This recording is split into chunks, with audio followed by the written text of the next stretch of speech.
दीदीच्या हळदीनंतर नाचून झोपायला मला 3:30 वाजले. तरी सकाळी 6 वाजता उठावंच लागलं. बाहेर मस्त धुकं पडलं होतं. वनिताजी सगळ्यांसाठी आंघोळीचं पाणी तापवत बसली होती.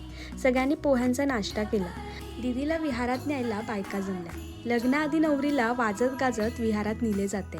तिथे बुद्ध मूर्ती पूजा होऊन वंदना घेतली जाते.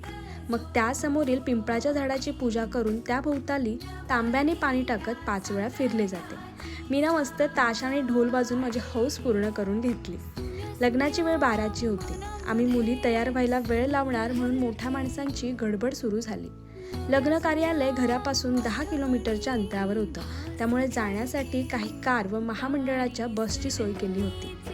आता विधींची सुरुवात होणार. लग्न जिथे 2 व्यक्तींच्या सहजीवनाची सुरुवात आपल्या आप्तेष्टांच्या साक्षीने आशीर्वादाने केली जाते, ज्यात सर्वांग समक्ष नवरा नवरी आपल्या पती व पत्नी धर्माचे योग्य पालन करेल याची प्रतिज्ञा घेतात.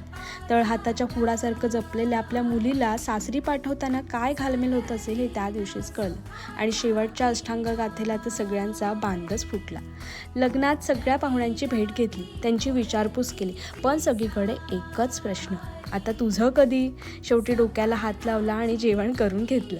दीदीचं लग्न याच्या सगळ्याच गोष्टी आम्ही खूप एन्जॉय केल्या. सगळ्या हौशी पूर्ण केल्या.